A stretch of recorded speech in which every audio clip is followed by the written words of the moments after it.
Hello traders, the title of the video is Mastering Elliott Wave Rules, Step 3.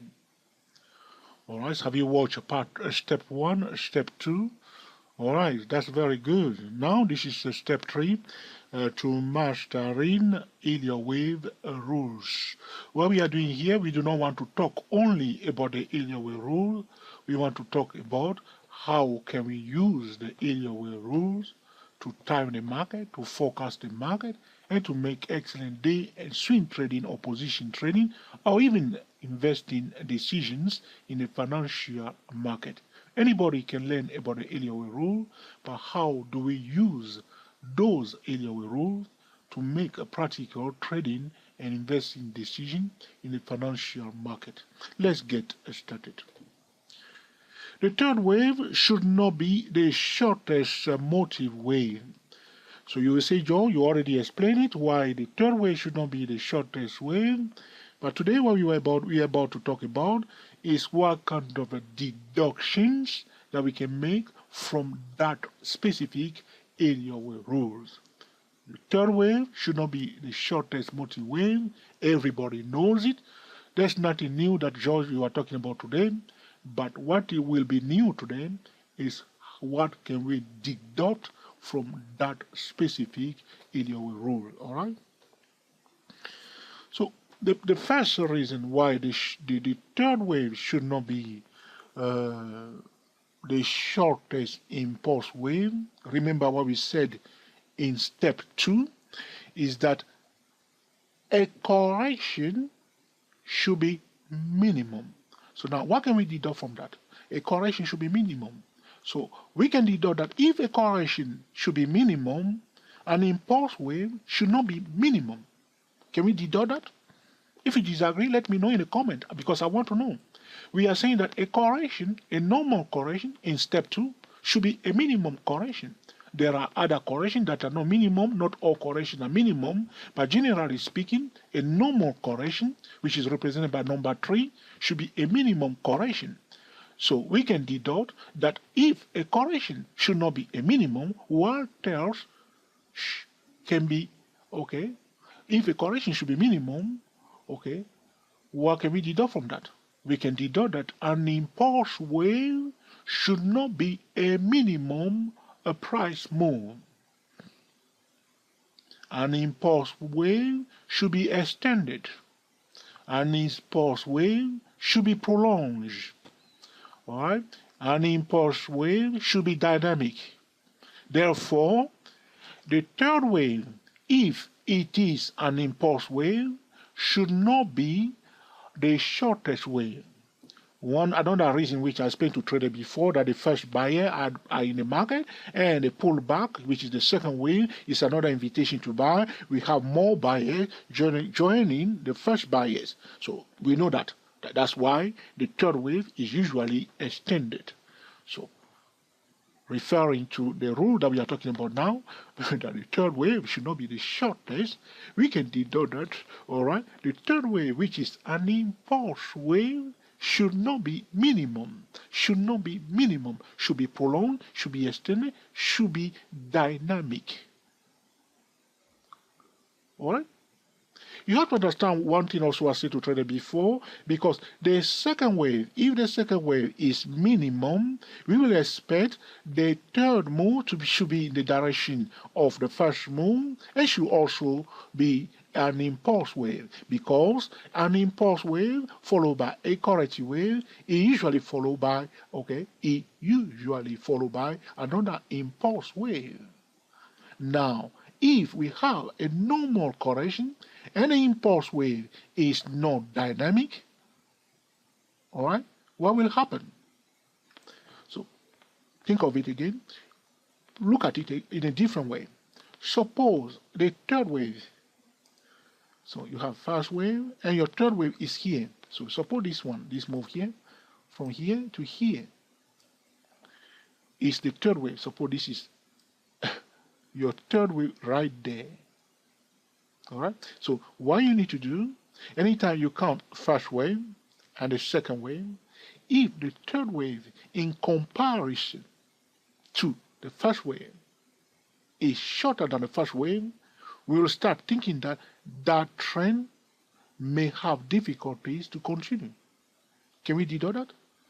Let me say this again. If you are on any time frame, whether you're on a 5-minute time frame, you are on a 10-minute time frame, hourly time frame, daily chart, you can first wave, second wave, and your third wave in comparison to the prior impulse wave is not longer in magnitude or in length to the first move, we will put a question mark on that trend. Why? Because if the third wave is a minimum price move, if the third wave is not dynamic, if the third wave is not expanded, all right, it's not dynamic, because the fourth wave should not overlap the first wave, we can see the fourth wave overlapping. It will be easier for the fourth wave to overlap the first wave. So what am I talking about? So suppose you have here first wave, quite long, and then you have your second wave right there, did not cancel the first wave, and you are expecting your dynamic third wave, and here it comes, and it's short like this. Now price start coming down. So because the fourth wave should be minimum, if the fourth wave go down a little bit, all right, because the third wave is not extended, is not prolonged, is not dynamic. If the third wave is shorter than the first wave, we will say that, all right, the fourth wave can easily overlap the fourth wave. The fourth wave can easily overlap the first wave. Will you agree that if the third wave is the shortest, it will be easier for the fourth wave to overlap the first wave. It can easily overlap it. So suppose you have something like this. This is your third wave right there. Now, the first thing you need to do is to compare what you are calling the third wave, what you are labeling the third wave, to the first wave. So the first warning is coming that, all right, my third wave is not longer than the first one. All right, so I will say, all right, let's see. So we may say, all right, there's a high chance that the fourth wave may overlap the first one.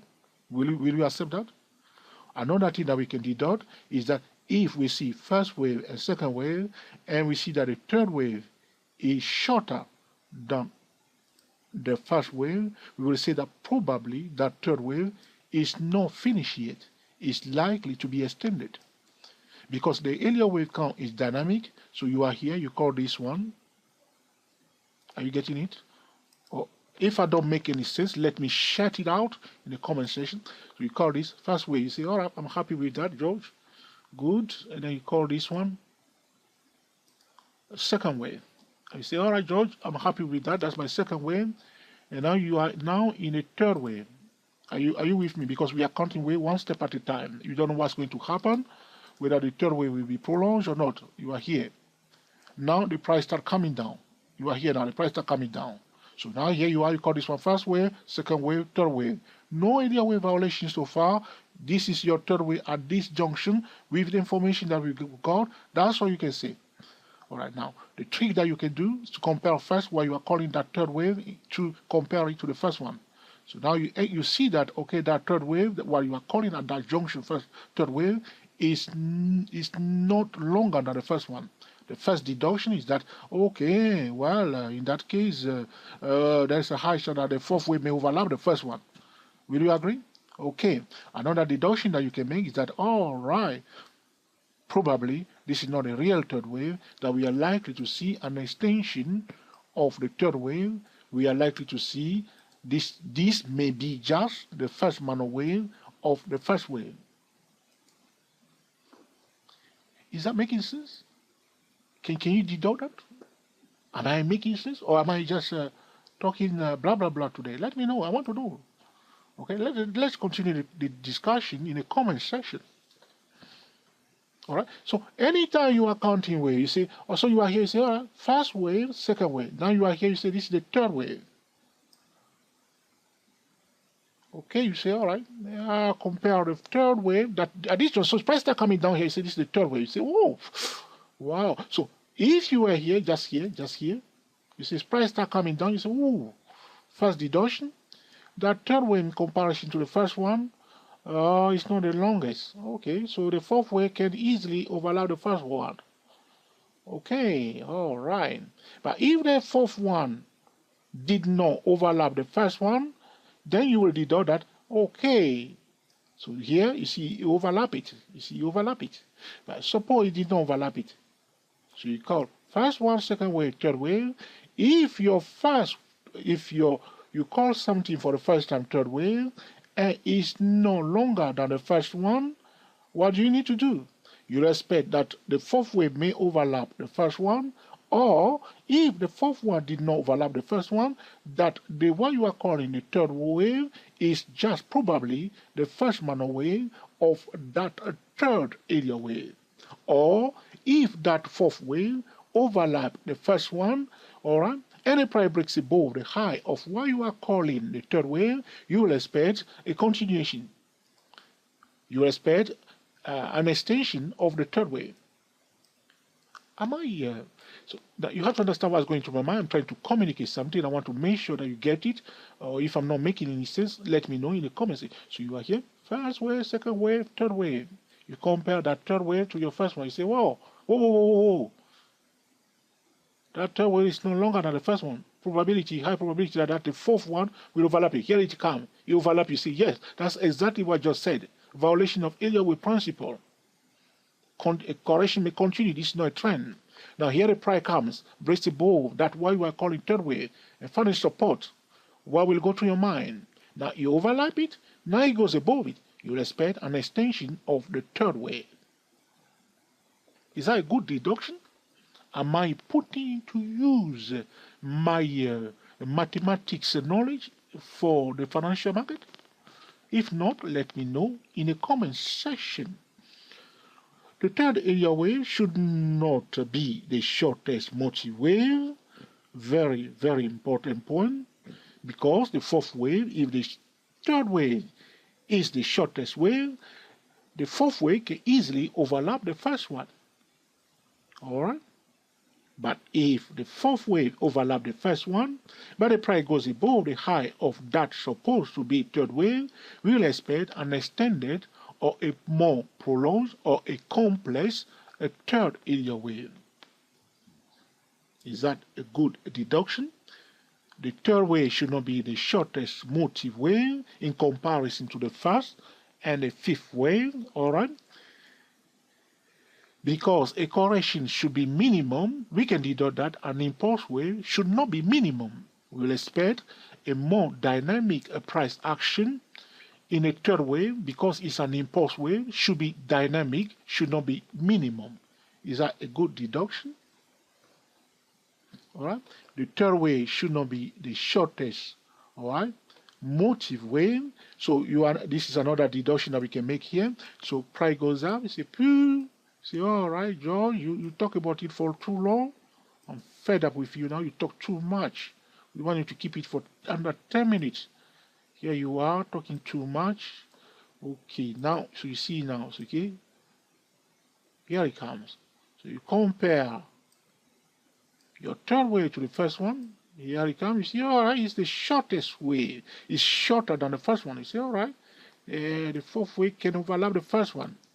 As the fourth wave is underway, the fourth wave did not cancel it, did not overlap the first one. You say, well, what was George talking about before? So George was saying that if, okay, the fourth wave did not overlap the first one, or even overlap the first one, we will expect the price breaks above the high of what we are calling first third wave, we will expect an extension.